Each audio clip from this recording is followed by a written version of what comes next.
You're alive. Great, thank you. Welcome everyone. Today is Monday, October 5th. It's at 5:35. This is the regular meeting of the Economic Development Committee.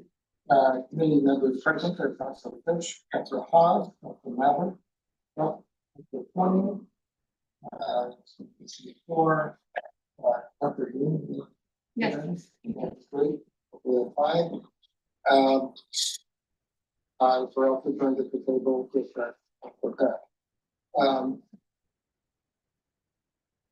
Frank Creed, our Economic Development Director, first up on the agenda is updates on the direct economy. Yeah, Lisa Sturgeon's here from Hudson. She is the facilitator / chair, all around manager of the RERC projects. Like, some nice.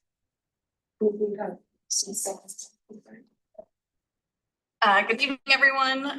Thank you, Anne, for the introduction. Lisa Sturgeon, Hudson University and Steering Committee Chair of RERC, now also known as the GBR.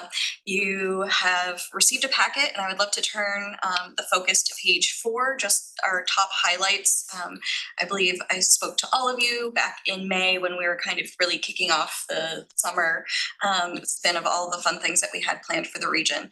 In that amount of time, we've spent $375,000 on projects to support economic growth within the greater Bangor region, defined as the 21 communities that encompass Bangor and surround Bangor. We partnered with a place-based marketing firm that specializes in working with destination management and marketing organizations, Bright Brothers Strategy Group, as well as Starkey Strategies, on a regional marketing research project. We developed a database brand, which you will see or have seen in that slide. We launched a marketing campaign. We secured an economic recovery fellow as a staff person, Courtney Nguyen, who is with us today.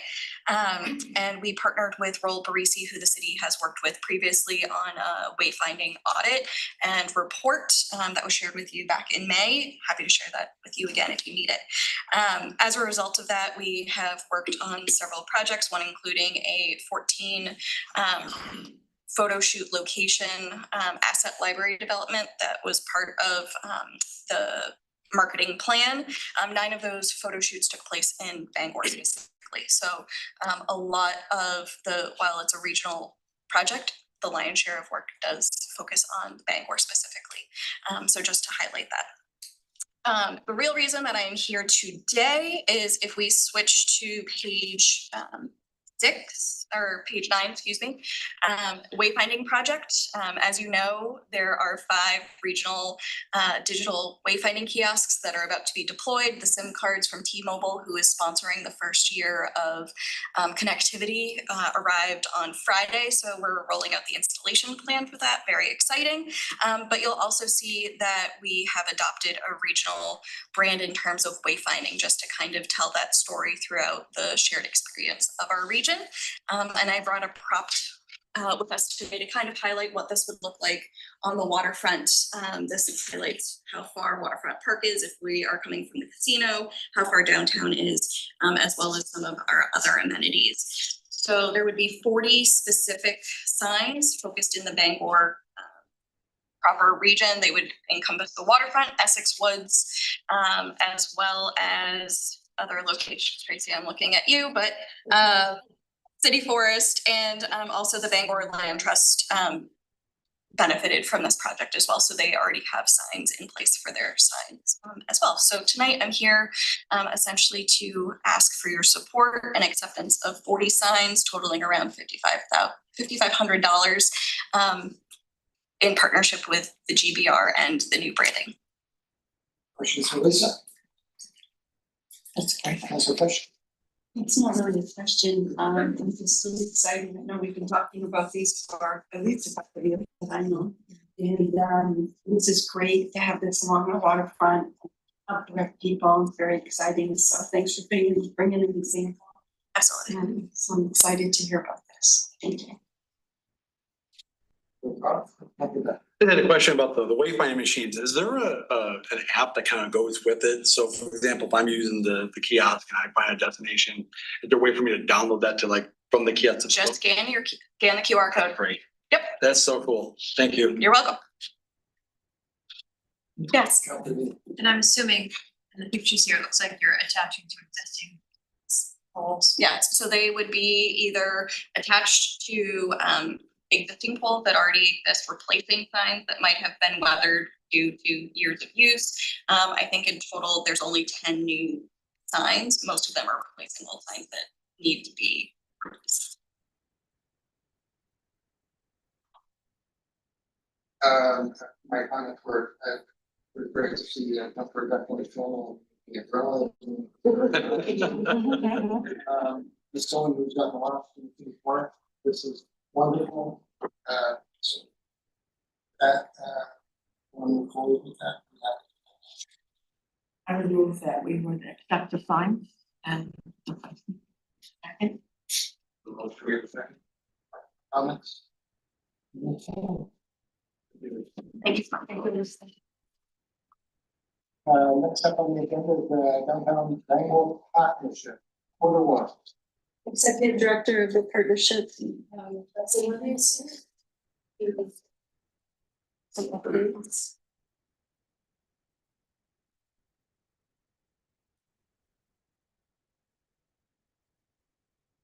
Hello, everyone. This is just one of our informal quarterly check-ins that's not part of our kind of contracted reporting that we do with the city at the halfway point and at the end of the year. We thought it was a great opportunity to introduce some advocacy memos that we have been talking about and working with both in our meetings with previous city manager, current city manager, and Krieg. And decided that this would be a good point to introduce those to the council, and then also just provide some check-ins for everybody on the kind of projects that we've been working on, and our top issues and opportunities sheet that we present each year to councils as we move kind of into the election season. We also meet with each council candidate in order to kind of give them some background on what our advocacy issues are moving forward and what the organization is trying to accomplish. I would say the biggest things that we've been focusing on in this first quarter of the year are marketing efforts. We've done a lot of tourism marketing, as well as a lot of local marketing. We've gotten a lot more sophisticated in using the main office of tourism campaigns in order to develop piggyback campaigns off that. And we have partnered with the city on a number of initiatives to help highlight some of the really great efforts and community events that happen in the city. Just as an example, the 4th of July has a lot of really wonderful community events like the fireworks and like the parade, but those things, although they're great, wonderful community assets that we all know and love, they're things that people from away might not know and love. And so we did a lot to kind of highlight the things that were happening around the 4th of July. We did a similar campaign last year during the holidays, and they've been very successful. They draw a lot of attention to our website, and you can track people moving around. They're clearly planning stays. We have more people that visit our website from New York City than we do from Bangor, more people that visit from the Boston area than from Bangor, and then other direct flight pathways like Chicago, Philadelphia, and during the winter, Florida. So the Bangor area only makes up about 25% of our visitation to the website, and about 75% comes from the tourism market. So I think we're really well positioned in moving forward this year with those sorts of campaigns. Which brings us to our advocacy issues, or should we start with the snowflakes? Because that's kind of fun, or should we finish with the snowflakes? You guys, let's finish with snowflake. So, ultimately the other big thing that we've been working on in the first quarter of the year, and it's a carryover from last year and an initiative from multiple years, is advocacy issues around kind of safety hospitality within downtown Bangor, to make sure that we're creating an experience for people and kind of managing as much as we can some of the challenges that businesses, visitors, residents are experiencing in downtown Bangor. And we put them into 3 different categories. One is a request for a shopping cart ordinance, which we currently don't have. I I know for our ambassadors, it creates a challenge when they're dealing with abandoned property. They can only kind of handle the property that's within the shopping cart, and then the shopping cart itself becomes a challenge or a burden to deal with because they don't have a truck. And so if it's on private property, it becomes something that a property owner has to deal with. If it's on public property, it becomes something that Parks and Rec or Public Works is dealing with. So we looked at best practices from other communities and came up with 3 suggestions for dealing with shopping cart ordinances. An individual pathway or a combination of the 3 would probably be the most effective at minimizing the impact that the shopping carts have on our community.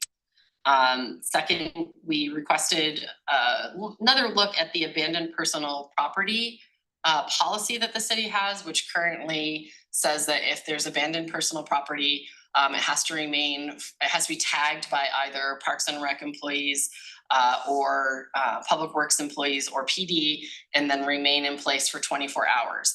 I know for our ambassadors who are out there checking things, they have often found dangerous materials in these abandoned personal properties. So they might find a backpack that contains drugs, used needles, or drug paraphernalia, and the idea that it has to sit for 24 hours in one of our parks before it can be removed is a challenge, because curious kids or even a helpful citizen who comes along might encounter it and not use proper safety protocols, and it does create a danger for the community. And then the third one is a request to modify the sidewalk ordinance just to make the language more clear. I think if you interpret the way that it's written right now, which is that it remains ADA accessible, it would pretty much preclude anybody from being able to sit or lie on a sidewalk, because you have to maintain a certain amount of passage. However, I don't think anybody really wants to be in a position of walking around with a measuring stick to see how many feet of the sidewalk are remaining passable. So simplifying the language, adding some sort of clause that would define sitting or laying on the sidewalk, which is really a public thoroughway made for passage, would make it really easy to enforce for PD, for Public Works, for Parks and Rec, for our ambassadors. What they find is that 90+% of the time when they say, hey, you're blocking the sidewalk, people just automatically move, and there's no need to escalate the situation or call in additional help. But having that clarity of a statement would really be helpful.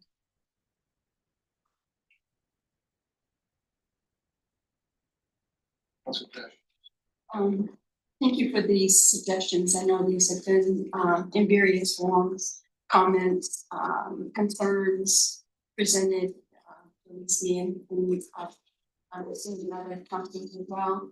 So bringing these suggestions and recommendations forward, have they gone to our city solicitor and discussed with our manager, and we're going to get more feedback and input from them to be able to see how we might be able to work on these further? Yeah, that's what I was gonna add, is that, staff has started to, multiple departments, including, solicitor's office, started to take a look at things, and, if the council wants us to continue working on that, then we will take your direction on that. That was ultimately our hope, is that it could be a kickoff conversation that would kind of send these things back to staff for further contemplation and what makes sense for the community. Okay. Yeah. Currently, where do the belongings go after 4 hours? They're a warehouse, or they go to public parks, They're disposed of. they're gone. Has there been a consideration of finding maybe a empty warehouse where we could house these things so that, down the road, people could come reclaim them? I think that it has been contemplated. I think it gets, I know for us, initially, our thought with our ambassadors was that we would do that, but it became apparent really quickly that you can't, because like I said, you can't. What if a lot of these belongings contain things that you wouldn't want to house? The first time they brought a backpack into the office that had drugs and drug paraphernalia in it, it was kind of immediately like, oh my gosh, now we have drugs in our office. What do we do? Or if it has rotting food, that's a really common thing to find in the abandoned property. I'm not saying that it's an impossibility. I'm just saying that it would require some real nuanced conversation and policy to be able to store these sorts of belongings. And it is, you know, and I do get how like challenging it is. But I do think it does pose a significant public risk. Any questions?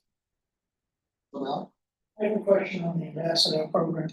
And looking at the categories, now, tell me, assistance and information, which is what percentage of our time with the ambassador spend doing that? let's hold up on that. I just want to narrow down, as far as the shopping cart. On the sidewalk, if we can narrow that down, then we'll. Yeah, no problem. Unless there's no objection, we can do it. Well, I just want to make sure that we get a real thorough review by the city solicitor, just because of, let's face it, who's being targeted by that. We got folks in this city who are just simply trying to survive. And they're not taking carts for fun or for sport. They're taking them because that is a tool of survival. And I just want to make real clear, if we're going to do this, that, you know, we're really thinking about how we're really burdening folks who are just simply trying to survive.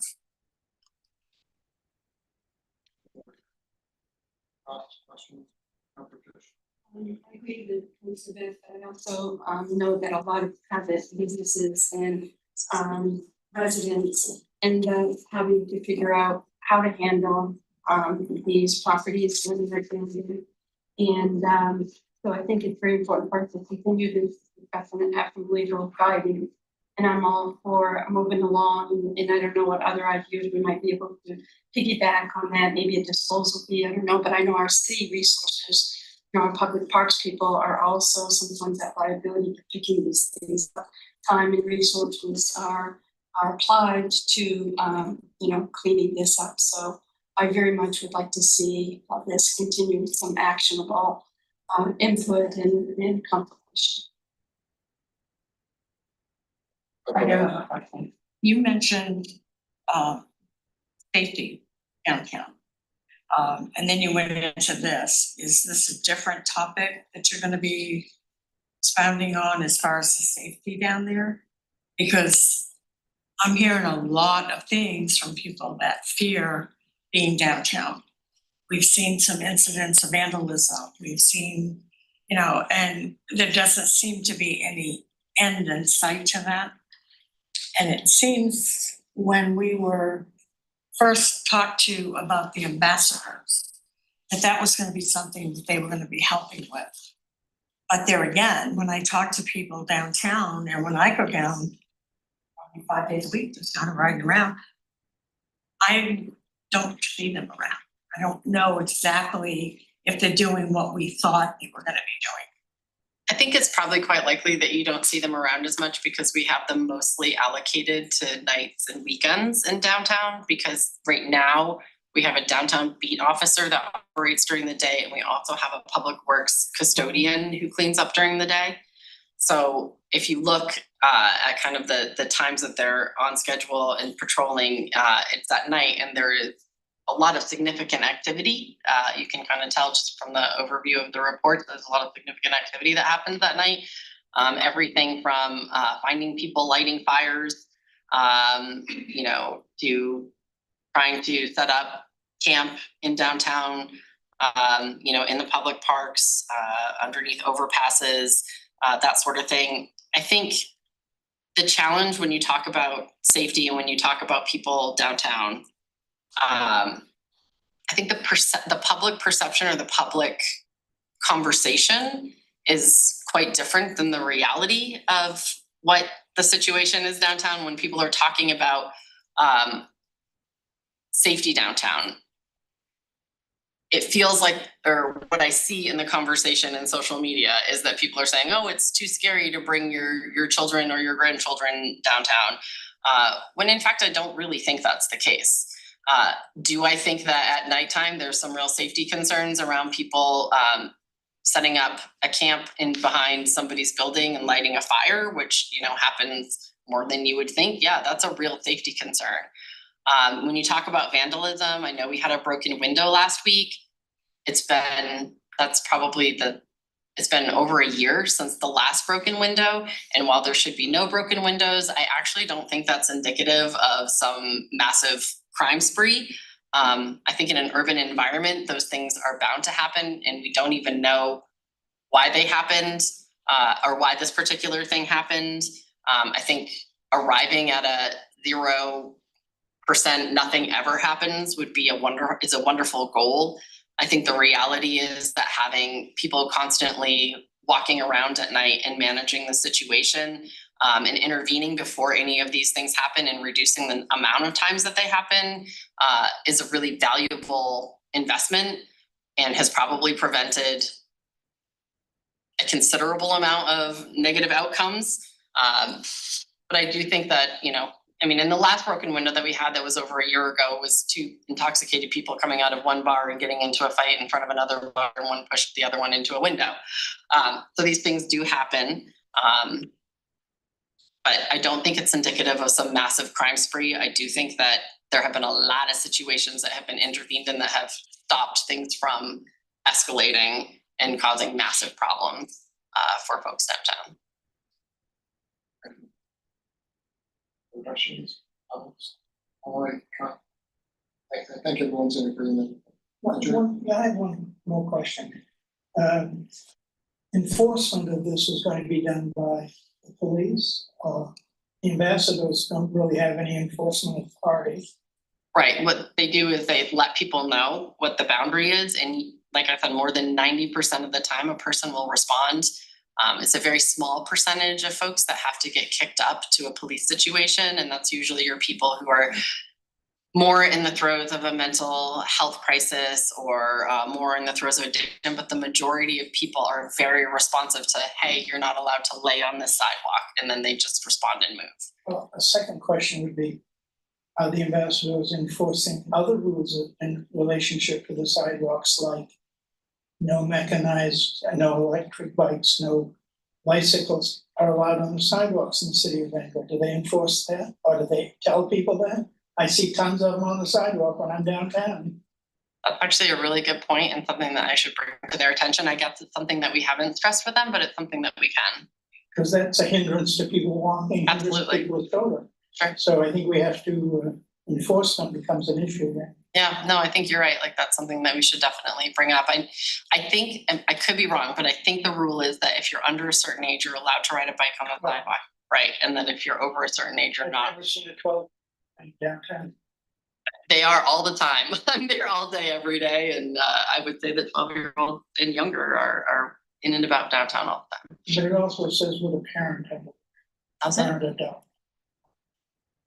So, keep this moving. I think the town is in agreement. You continue to explore this, that.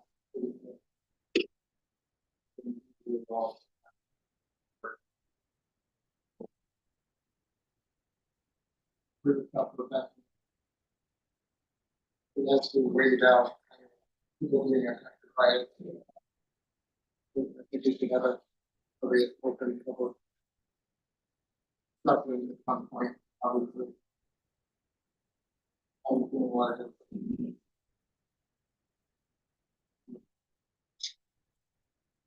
No, like that. Or we go to something like that. Well, the question I had is, I'm wasn't here when the ambassadors were put in forth, but it was my understanding that they were to help people interact with visitors. What percentage of interaction would you say they had? Because looking at this category list that you give us, I'm not sure what it represents. I would say that actually was not a focus of what they were supposed to do. I mean, you can get all kinds of different categories of ambassadors, but we specifically pursued safety ambassadors. I'd be curious to see what it was when we looked at it before. Happy to send you the original proposal. Did the city manager get me the original contract with them, please? Sure. Thank you. On the phone report, that the ambassadors have submitted, is the 1485 year to date or, That's I the see like 1 month. July. Oh, that was one, Yes. because, when we looked at like the month of July, we looked them out, it didn't look like it was. It was like, you know, when you count out the categories, 192, 30 patrols, 32 police assistants that adds up, I'm thinking in my head quickly about less than 500. I'm thinking that they might not have put every individual category in that breakout for you, because there's other things that they're doing as well. But they kind of pull the highlights for the report. And that might be helpful, because when you add that up, the same thing, really, I don't can't recall exactly what it is, but 340,000, as you know, I was a strong advocate because we needed to do something. And I think that this has improved, but at the same time, we have to balance. I think we're going to see how the year went and assess it. And $340,000 is a lot of money, you know, to pick up 318 meals. And so yes, we need something. Is this the answer? I hope we keep open-minded. It's a lot of money. And I'm glad we're seeing, you know, some positive results. But I think I was expecting something more. It was, So I can just add to that. oh yeah, sure. I read the report, I breakdown. Indicated an Excel spreadsheet over a period of months. Hopefully we can see a trend Okay. on how things are moving. Yeah, because it does bounce around a lot. Yeah. Like, for example, in October, because they've started working with, and sometimes it shifts according to where the different priorities are. So with the Y being under construction, the Y's, I think I put a quote in from the foreman at that project. You know, people will reach out to them at different points and say, hey, can you come concentrate on this? And what they're finding is like that site, like an incredible amount of needles. So like October is suddenly gonna like be a lot of needles. Yeah. Yeah. Yeah, depending on. That can be spoken to at that. And I think as when we move into winter, if last year's numbers are replicated, we'll see a lot more people in alcoves, alleyways, dumpsters, lighting fires. Like we thought in the spring, lots of fires on the Kenduskeag, and then now we're seeing lots of fires again with these cold nights. So, so yeah, so kind of what they're doing at any particular time does shift a lot. I can appreciate the report, but I hope we have further discussions. I would like to hear from business owners downtown that are there all the time watching the ambassadors at work, and are they really doing what even you think they're doing? I just don't, for the amount of money that was shelled out, and I do go down a lot and just kind of watch people. And I would love to hear from people that are downtown all the time, the businesses, and some of them have felt that they've had to do their own security and their own, you know, picking up of their properties. And if these are things that the ambassadors are supposed to be doing, and we're spending a lot that we're not getting a lot back on. So I would love to have more conversation about that. And something we can dedicate staff time to doing, have our account tell the team go out. I think maybe a monthly report to the businesses as to who is responsible at certain times. So maybe they're reaching out to the ambassadors who aren't there. They've reached out all the time. Maybe that's where it lies. Yeah, Not knowing who they should be speaking about, what time of day and what day of the week. yeah, we do try to articulate that. I will tell you that I wish our open rate on our email was 100%. And our click-through rate was 100%, but it's not. It's pretty good, but it's not 100%. And we do have kind of like meeting time scheduled. We have a property owner meeting coming up, which I think will really help, you know, clarify some of this. Because again, like we find that some property owners really engage, or some residents or some businesses, like for example, the Sea Dog calls them all the time. You know, and so they have a lot of interaction there, but then there are other people who don't use them, and they probably don't even know that they're walking around at night, you know, shooing people out of the alcoves and dumpsters and not really seeing what's happening. So yeah, I do think like there's that educational component in continuing to improve everybody's awareness of how best to use them is helpful. One of the takeaways for me from this as well is that these are all symptoms of homelessness. And I hope it's also a reminder to us, the council, that we really do need a comprehensive plan to address it. If we address the root issues, the symptoms diminish. And I think it just speaks to the value that we really need to tackle the root issues that are going on, and this will go down. So now, Would it be possible to get a list of who we involved with the downtown Bangor? I asked 6 months ago for this, I haven't seen them yet. It Who would are your be, members?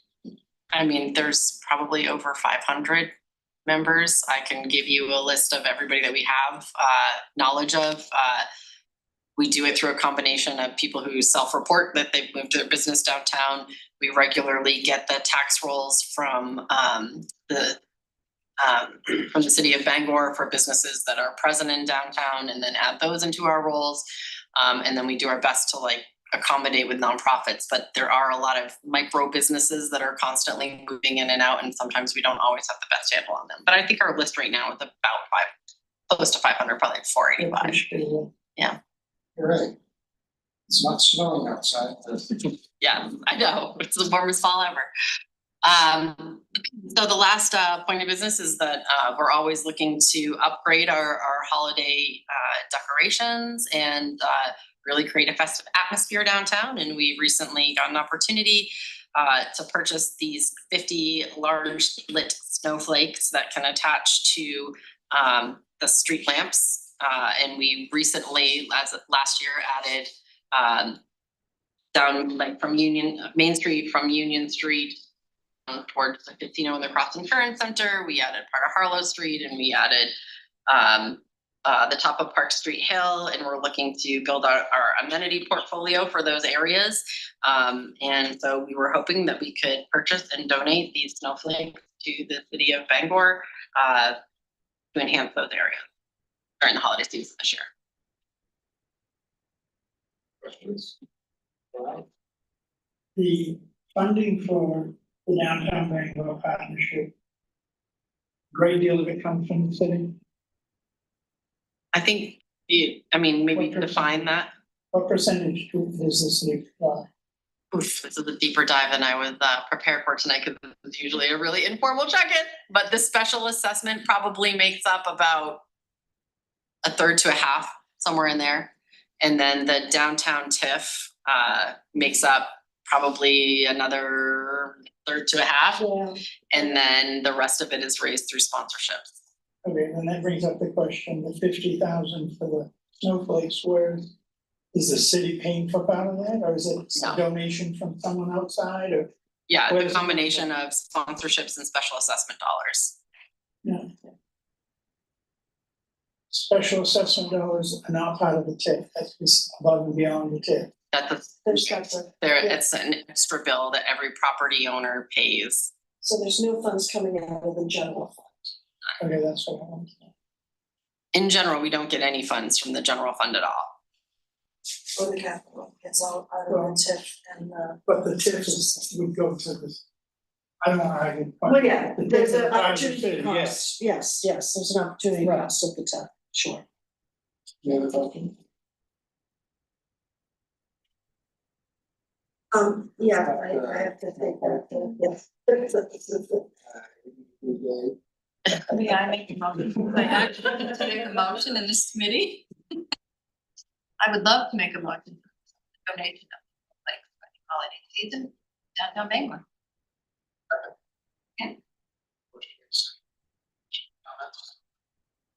Cool. Anything else? It's informal meeting. Yeah, no, we just added these quarterly check-ins just to kind of say hi to each other. But so I did bring our updated publications that we put out at the beginning of the summer. If anybody would like them, I can pass them around. We have maps, and then we have our visitors guides. I have a quick question. Do you get information on the passengers? Where they come from? We actually work really closely with American Cruise Lines. Monique, who is our marketing and events coordinator, does tours for them, and we communicate with, we actually kind of help them establish like their paths and stuff, but I don't know that we've gone the route of figuring out where they come from, but I'm sure that's information we can get. Yeah, yeah, that's actually, Anything, I have a quick question. As I was reading it over, I may have misinterpreted, but did I understand you with the removal of snow, you wanted the city to be doing it? they do currently, they have been. Well, I believe the ordinance reads that still, doesn't say the city will always be there.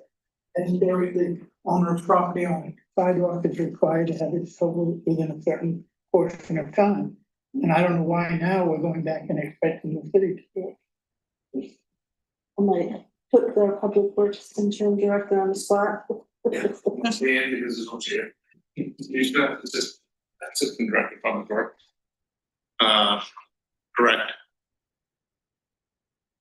Up until last year, the store owners were responsible for zoning. Through a trial program last year, city took it over, but only a trial program. This year, I'm addressing you guys in a couple weeks about going back to the old way. Very.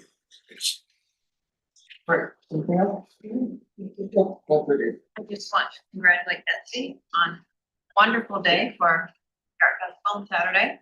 A lot of smiling faces. It was, Here to be very, yeah, we so definitely had. glad you didn't have rain like last year. And it seemed like everyone really had. I think it's a big good to have that Yeah, we have thousands of visitors that come to the summer and the fall one, and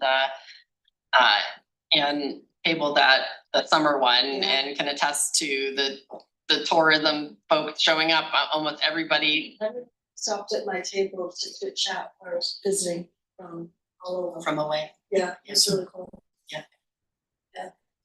So I think Bangor has incredible assets, and the more that we can share them and drive that positive conversation, I think people really have a great time here over and over again.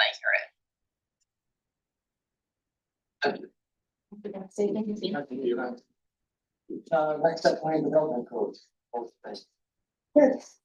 Director of Engineering, Jeff Davis is here to talk about some changes that, we're proposing for stormwater.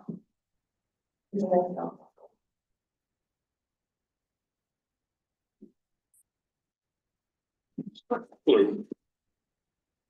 Jeff Davis, Director of Engineering. We have in front of you a proposed ordinance change for a stormwater capacity for a site development review.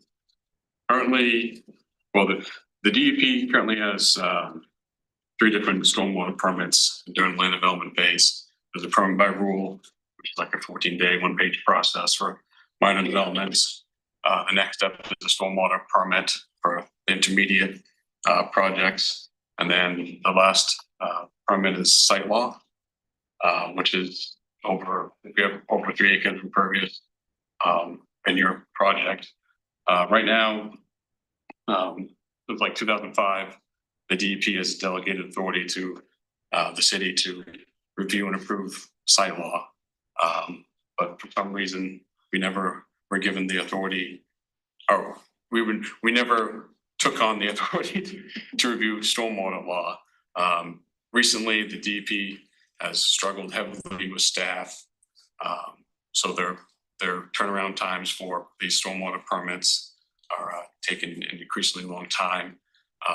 With the Y project, that came about, that the DEP came to the city and asked us to review that. At the time, it was a stormwater permit, and we said, we don't have that authority in our ordinance to do that. So that came about DEP asking us formally to do that. So first step is here tonight. Would be ordered to move forward to full committee, and then for first reading referral to update our ordinance, and then after that it would go to the planning board, and then we would come back for the second reading. So that's just kind of a general overview. I don't know if you read the order. The ordinance is section 165, 114, which is the land development approval standards. Right now, it states that we can review the SLOTA permit, which is under the state provision of 38 MRS A 481 through 488. We are asking to add an amendment to that for site developments need approval under for the provisions of 38 MRSA 420D, which is a stormwater law. And we added some language for their chapters 500 and 501 and 502, which refers to stormwater ordinances to the DEP in the state. That's what we're here for today. Any questions? I know those are just a quick overview, but With this, taking an over review of stormwater project, how many more projects with this put on your plate versus pros and cons? there really is no con because we already review it anyway. And we already do the more in-depth permanent process review. So this is really this just takes the DEP out of it. You know, we're more capable of getting things turned around much faster for developers. Just how it is. Thank you, that's what I thought, but it seemed almost like a trick thinking. Yeah, I don't know why we never did, but the city has never taken that on. But there's no point in this. There's no reason why we wouldn't at this point. We're just finding that it's adding time and delays to, and that's what we're doing. Trying to keep some tweaks and stuff.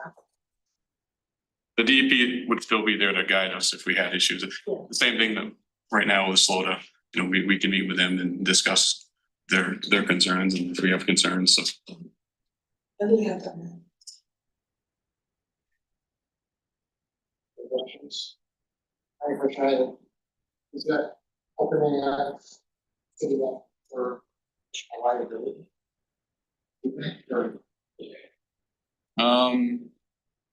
I mean, I guess there's a slight liability, Yeah. but that's why we have professionals that review this stuff. I don't think I mean, we already do the much more in-depth SLOTA. Yeah.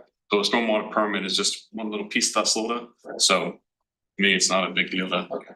do. So. They move forward, let's. With the reading, do we need a vote for that? yeah, so that's the question. And we move forward with the modification of the city code. Chapter 165 to city departments to review project requiring stormwater.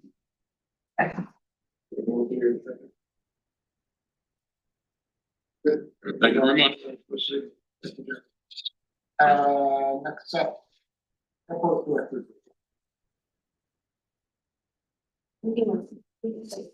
More space. There's more people.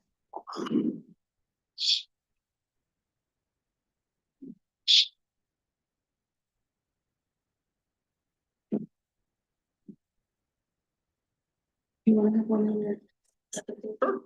Yeah, go ahead.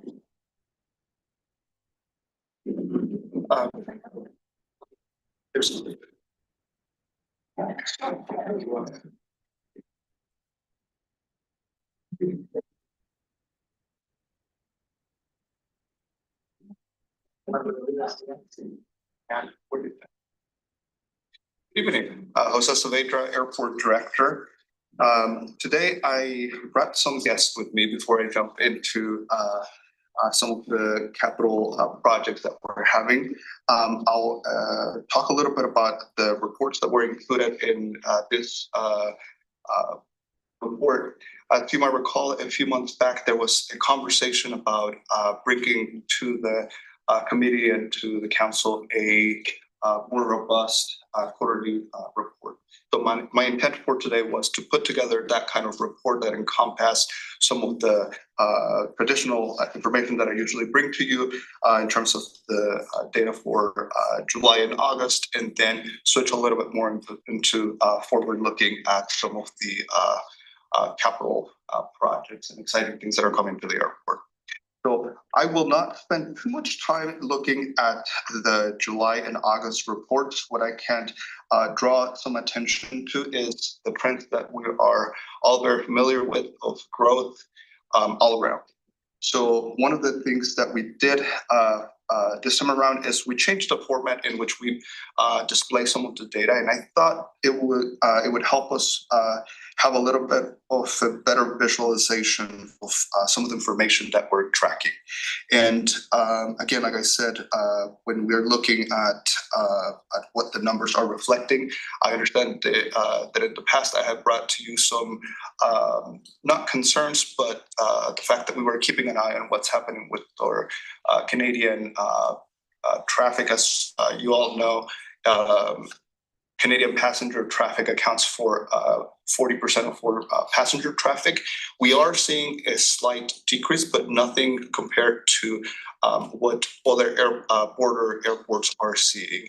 And part of the reasoning behind that is that we really kind of have a monopoly in the market when it comes to the New Brunswick market. They really don't have any more options.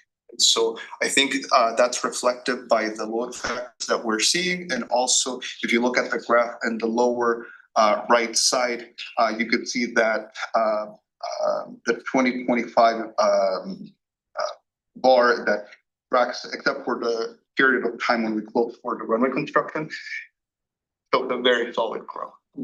So, any questions on that part?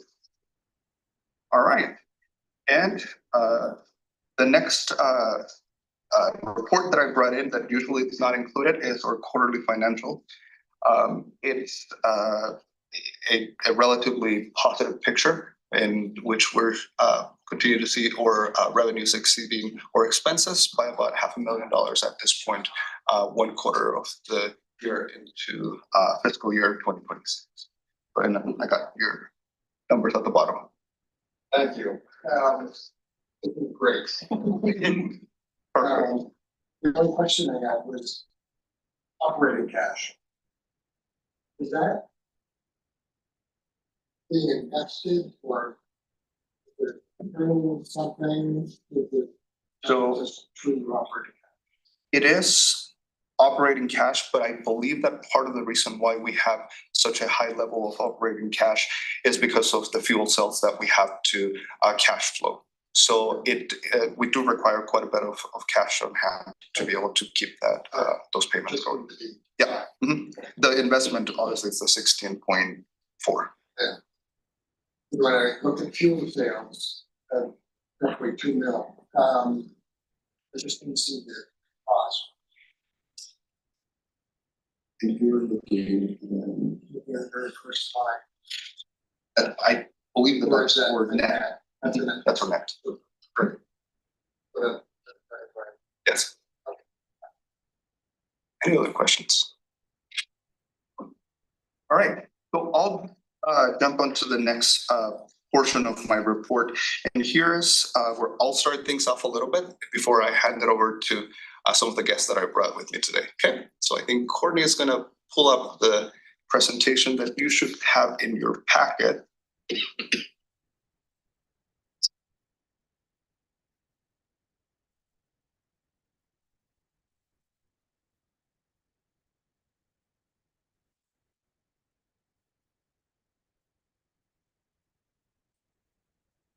All right, so the goal of this report is to look at some of the, I wanted to provide a little bit of the context of the different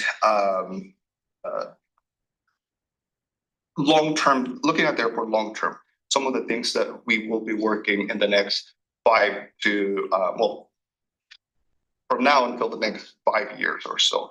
And that's important because as we will see later on in this presentation, the next few years are heavy in capital development at the airport. And so, Courtney, if you move on to the next slide,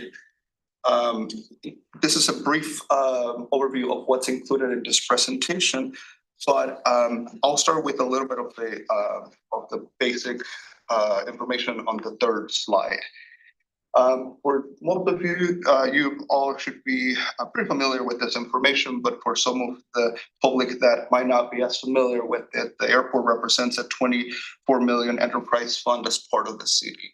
And that in and of itself is our operating budget. So on top of that, we add a lot of the capital that is heavily funded by the FAA. And as we're well aware, during the last 2 years, we've received over $50 million in grants from the Federal Aviation Administration. Our yearly passengers were recently released by the FAA. In terms of employments, 370,000, which is a record for our airport.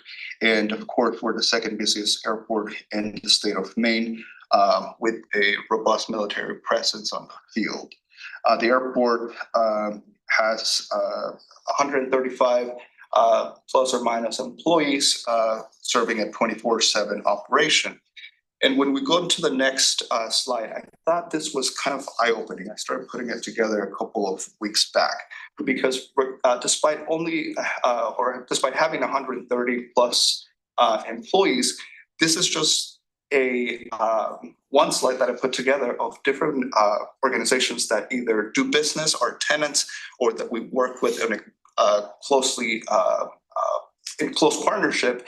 And as a result of the airport operation as a whole, the airport does support thousands of jobs directly and indirectly across our community. Next couple of slides I'll briefly touch on them. Which we've all seen the headlines on all sorts of news outlets in the community, seeing a significant amount of passenger traffic and activity at the airport. And the next slide has, again, another interesting graphic. When we look at where we were in 2015, the airport had half of the air service that we have right now. So again, a testament to the growth that we're seeing at the airport. And as I already mentioned a little bit earlier, looking forward to the next 5 years or so, we are going to, when we look at the next slide, it's a little bit of a snapshot of things that we have been discussing with the FAA. So the airport meets on a yearly basis with the FAA. We meet more often than a yearly basis, but once a year, we do have a deep dive into what does the capital plan look like for the airport. And this is kind of the starting point of where our conversation started with them last month. As the year goes on and different areas of the airport change, and different facilities or surfaces changing condition, there's adjustments into the capital plan. But if you look at this plan that goes out to 2030, that's $123 million worth of capital development. The reality is that that number is probably closer to twice as much because of the number of deferred capital investment that has been either put on hold or we haven't come up with the plan to structure those kind of projects. And with the general direction of where things are going in terms of inflation and cost of construction and all of those things, that number is likely, by the time we get to 2030, it's likely that that number looks more like 3 times that number. So a lot of work that needs to happen at the airport in the coming years. So any questions so far about the big picture before I have my guests jump in for a second? Sound good? All right. So the next project that we'll be talking about is probably, we are just wrapping up the runway project, which is one of the most visible projects that we have seen at the airport. The second most visible project that we will see at the airport is the expansion and relocation of the TSA checkpoint. And so I will have Katie kind of take it from here, and she will go a little bit deeper into what that project entails. And so. Sounds good. Thank you for having me here tonight. My name is Katie Sturz. We're working for Jose and the airport team, along with Jonathan Rushmore. So Jonathan and I are going to tag team this next couple of slides on a terminal and security checkpoints. So can you go to the next slide, please? So the existing checkpoint was really designed for pre-growth traffic levels, really before 9/11 occurred. That's what the airport was structured for. The passengers coming into the terminal and going through security checkpoint is really quite small in size in comparison to what it is today. Jose went over a couple of numbers. He identified that in 2024, over 370,000 passengers enplaned, got through security and planed at the airport and flew out. But the real number of passengers filtering through that terminal is about 750,000. Those passengers coming in as well. So there's a lot of passengers, nearly 1 million passengers that are coming in and out of that terminal, which is fantastic. The current layout creates really congestion, long lines. It's inefficient for today's activity at the airport. Security demands have really changed. The TSA, Transportation Security Administration, their staffing needs, the technology that they use, the screening equipment that they use has really changed. So the airport has to come up to the new standard. Next slide, please. The goals for this redesign, we're at 15% design right now. We have worked long and hard with the Federal Aviation Administration as well as the Transportation Security Administration on coming up with a 15% design, really to increase that passenger flow, that capacity that we're seeing at the airport. Enhance the passenger experience. These are passengers that are coming to your city or leaving from your city. And it's really, what is the experience that we want them to have coming through the airport? And we want them to have a good experience. So improving TSA operations and their throughput, and then really supporting what we see is coming into the future for passenger activity through the airlines and growth that the airport is seeing. With that, as I said, I'm a planner. I am not an architect. Why I brought Jonathan. Jonathan's going to go through the existing conditions and then the 15% time where we are today. Yeah, thank you for having me. I'm a design and architecture, focused on aviation. So if we go to the next slide, I just want to highlight what Katie had kind of started to talk about using some pictures. In the existing airport, it is again the pre-9/11 standard. The checkpoint is very brief, and what happens is that you get backups of the queue, and you get slower throughput, and then if you got at the other side of the checkpoint, it's all correct. So the idea is that there's an inefficiency to this building, and we're going to use the existing building to try to balance that. And so if we go to the next slide, you can see kind of the difference between that checkpoint and what a checkpoint should look like. It's much bigger, it's much longer. And we're taking advantage of the space that is underutilized, and we're building this checkpoint. Try to be very, very efficient. And this is just an axonometric. It also shows the passenger flow diagrams that we do to make sure the passenger experience is good. And I'll just highlight that these are new style machines, CAT scan machines rather than X-ray, which is a significant enhancement to security. And just a couple of general ideas of what we're expecting it to look like. Open, light, kind of revolutionizing the whole experience flow. Next slide. Go into the checkpoint on the left side. It's open again. There's plenty of space for the passengers to divest their baggage, deep green, and kind of de-stress the whole operation, which is really important to us as aviation. And then on the other side, just opening up that back side of the checkpoint. There's plenty of room for passengers to take their time, and move to move to the airport according to the way an airport should have.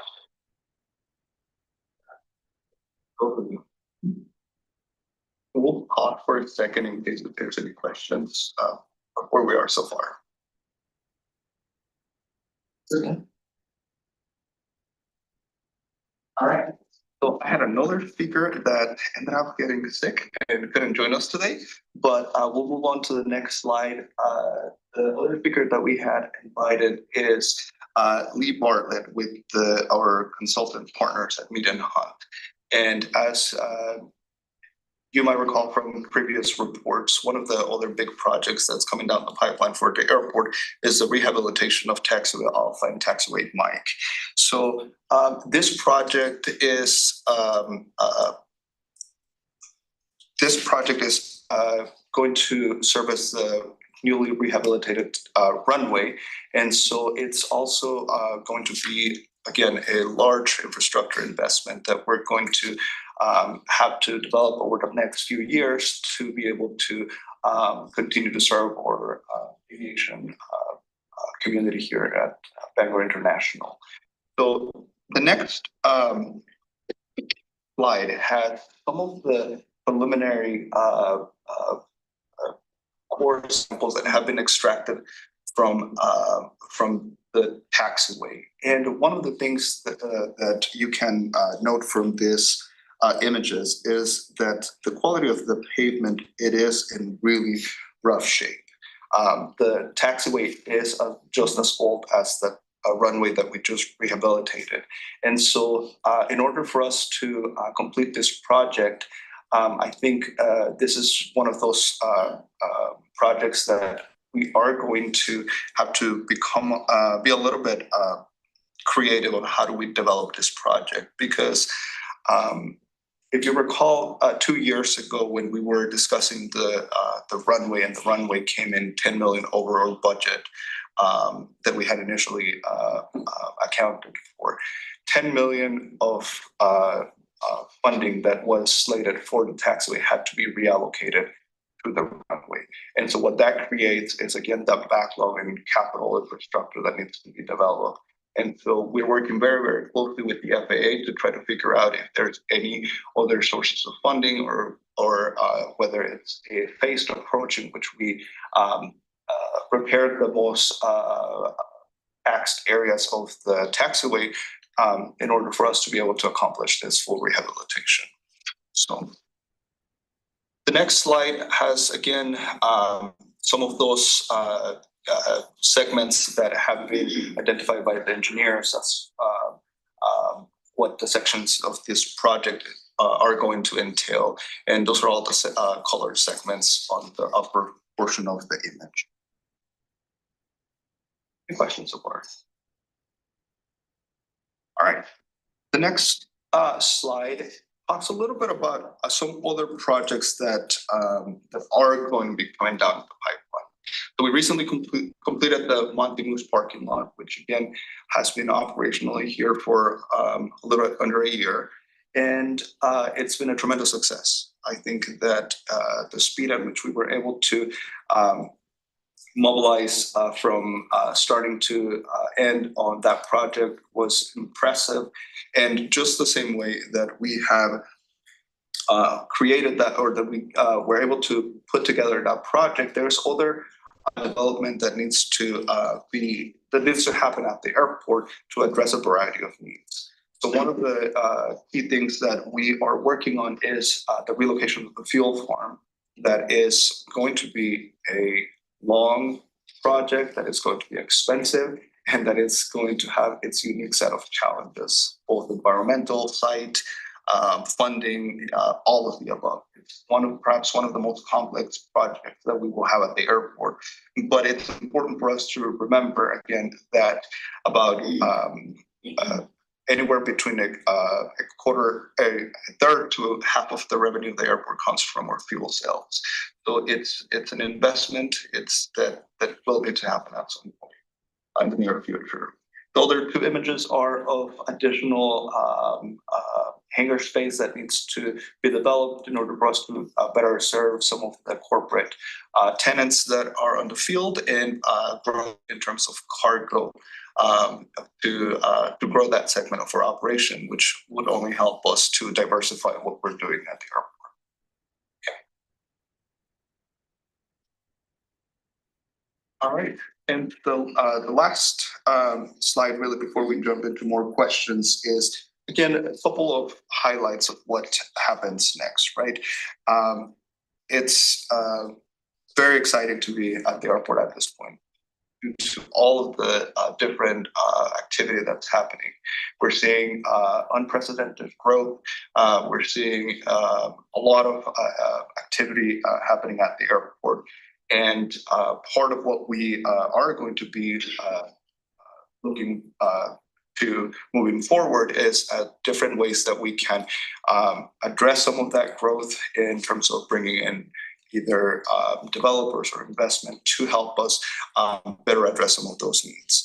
I think that there's certainly a strong foundation of work that was done in the past, and I think that over the next 5 years, we really are looking at a tremendous amount of activity that will likely set up the airport for another 10, 20 years. So continued growth over the next for the future of the airport.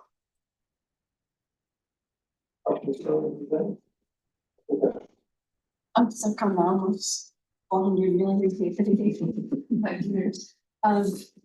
And I know it'll be project by project, but the thing where you're holding something into the part by three, and it is a cash flow, and it's a gateway to the state. How optimistic are you? I know you might have to solve in 5 years is not that far away. So are you optimistic that you know some potential opportunities we can partner with?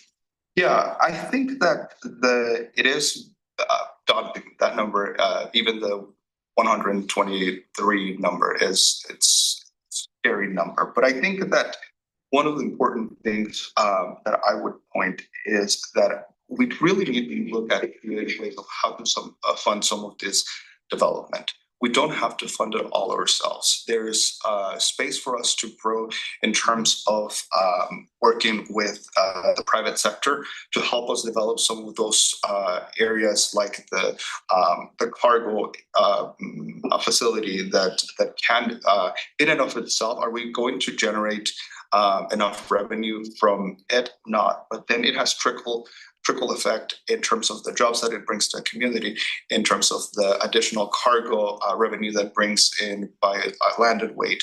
So it's going to be a combination of a lot of different factors. And I think that the key to it is that any of these plans that you're seeing here today are a living, breathing document. And that as the priorities shift of the airport, because everything changes from one year to the next in terms of what might be the big pressing thing that we have to deal with, is that this remains that guiding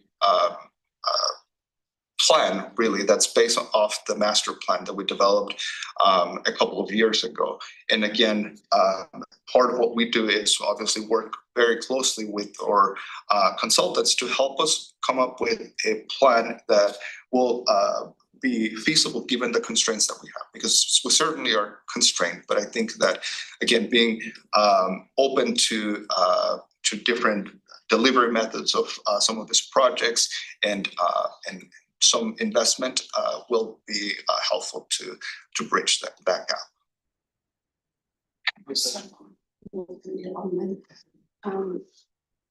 The land that the city owns near or around the airport, would it seem reasonable to think that that could somehow play into opportunities that would help us more investment, more monies that could facilitate these costs? Yeah, absolutely. So one of the things that we do is work very closely with the business and economic development team to build some of those relationships. And I think that we've done a great job as far as collaborating and doing outreach to different industries that are focused in the aerospace arena.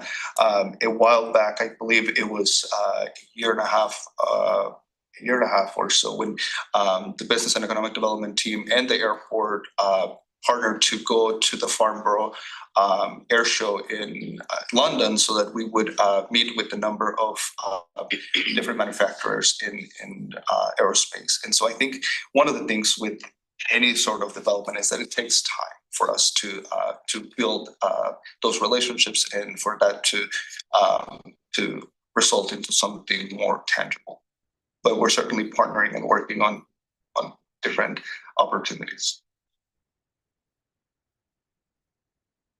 Okay. Thank you very much. Right. You're gonna have your own poll for this part. Yeah. Before I go, I have one last section on the report, and that really has to do a little bit more with some of the community outreach that we've been doing. So the airport recently held an event with, or again in partnership with the Business and Economic Development team, aimed at helping small businesses and disadvantaged businesses to get information on how to get more involved in city procurement and in airport procurement, and that is part of the requirements that we have with the FAA in order to generate that interest in or disadvantaged business enterprises. So we did it. We had a very successful event last week, and certainly something that we will continue to work on hosting those type of events. And lastly, the one thing that I believe the city manager did mention a bit ago was the ribbon cutting ceremony for the runway.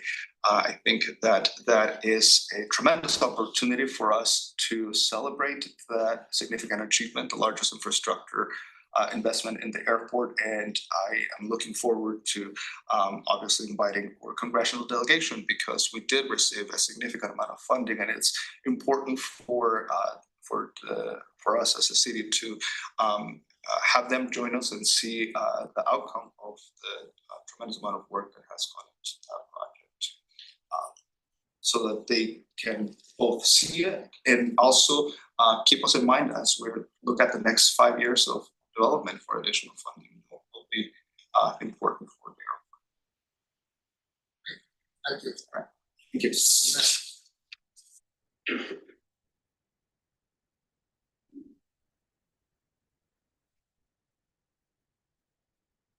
Next up. Good.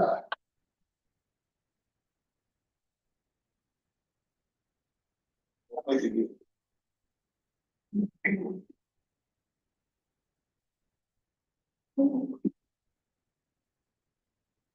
See that.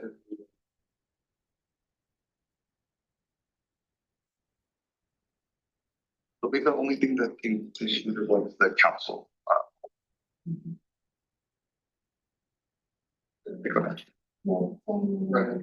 Right. So the CETA lease is a 5-year lease, a 3-year and 2 1-year extensions. This company rents a small closet in one of our facilities at the General Aviation Terminal.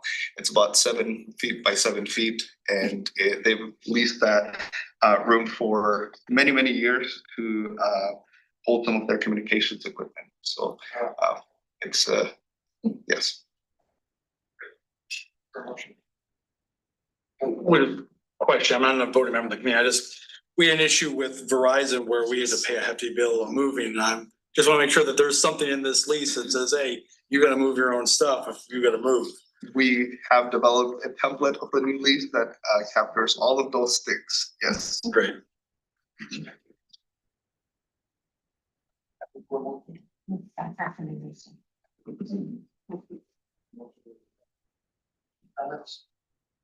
Move forward. Great. Thank you. If you want to say. What's that community development? How's it work? I was making a community development, just making. Performance of community development collaboration.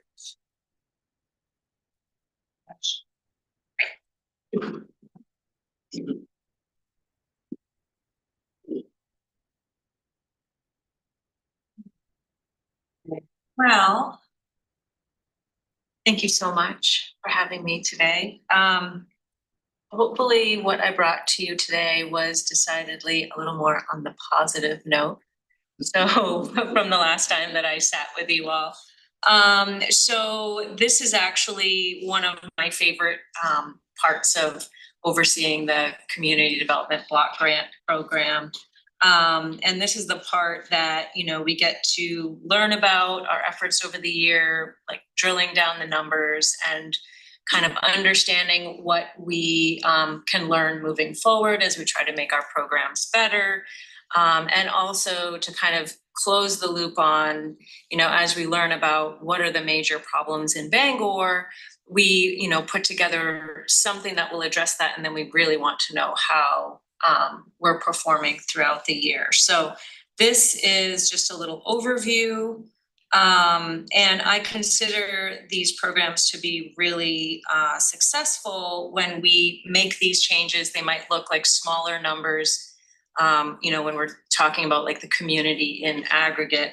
But if we're seeing those incremental changes that are well adopted, and that we can learn something from the next year, I consider that to be pretty successful. So not to belabor anything on here, specifically, but I did really want to point out that we had a really fantastic partnership this year with Partners for Peace as part of our effort to look at homelessness from a standpoint of the different populations that can be served with women and children. And so they actually piloted a really great program this year with the children that are in their transitional housing and in their shelters to do some one-on-one programming with these kids. So this memo that I've put together for you is really just a snapshot of all the really good things that our CDBG funding has done. And we're really looking forward to jumping in with both feet in the new year. Perfect. Nice report. You're hitting so many of the important points that the council was really kind of put the last couple of years.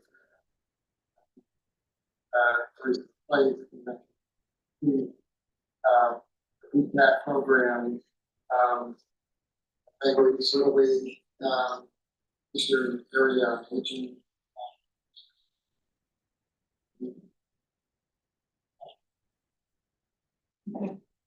Thank you very much. I don't have to, I have to check out for the first one.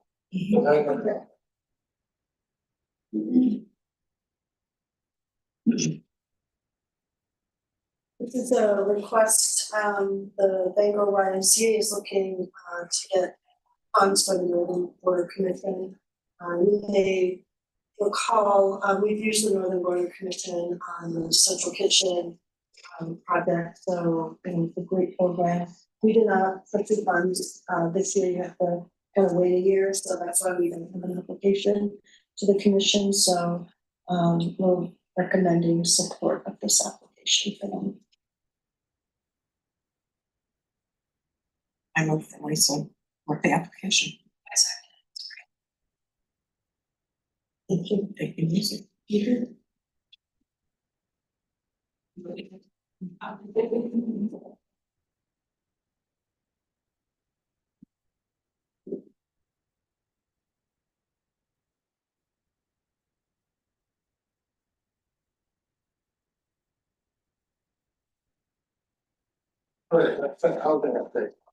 Yeah, I just wanted to give an update on where we are housing.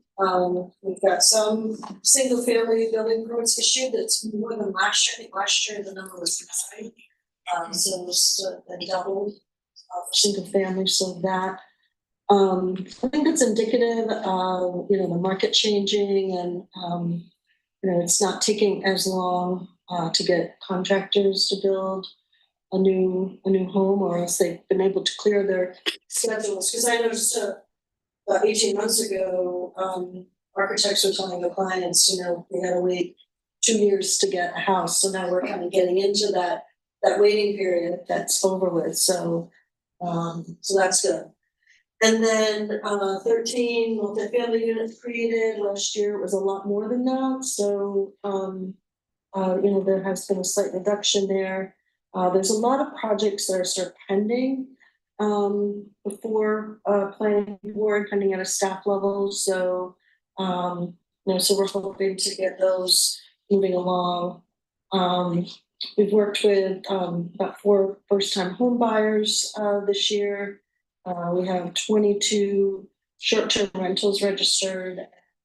We have 261 long-term rentals registered. This program that Robin had started last year, so that's coming along well. We're getting a lot more response to that than we had anticipated, so that's good. So we're able to have those conversations with landlords. About things. And then next week, I'm going to be presenting to the Chamber on Arts and the Economy.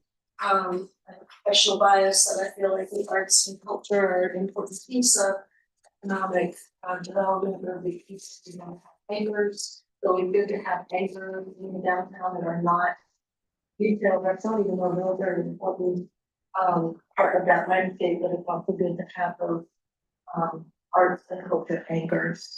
And then I've also, we're going to be speaking with Lifelong Communities. It's the statewide group of the local communities group that we do, and universal design. So that is making sure that when multifamily projects are presented, that there are units that are universal design for people with disabilities or frailties. And then last is the Commission on Cultural Development. They put in a request to pursue $10,000 from the, and I'm going to try to say this correctly, the Maine Semi-Quincentennial Commission. Did it. So they want to do an installation on the history of Bangor, so they'll be working with the Bangor Historical Society in that art installation section of Pickering Square, to have that be part of that. So there's no magic part, which is better.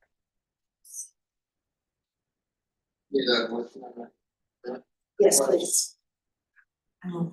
Do the cultural commission grant. And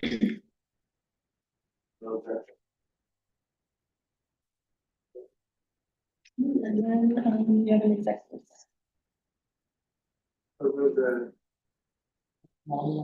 Yeah, that was from the lie, yeah. Yes. We have to get the motion. I move we're going to executive session 1 MRSA, section 4056C, disposition of real property or economic development. There is one item. Second. Second. Yes. Yes. Yeah. Yeah. I will be again. Well. And there may be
It's a dish. You had it this week.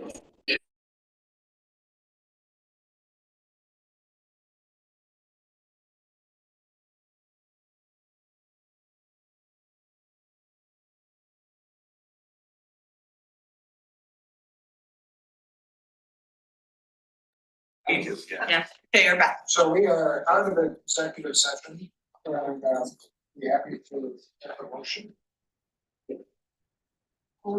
I make a motion that we accept staff recommendation for being the housing authority. Bangor Housing Authority to access the real estate property on Main Avenue. Second. We have a motion with a second. Any objection? Comments? We'll move forward. Thank you. Anything else? No. All right. Thank you. Good idea.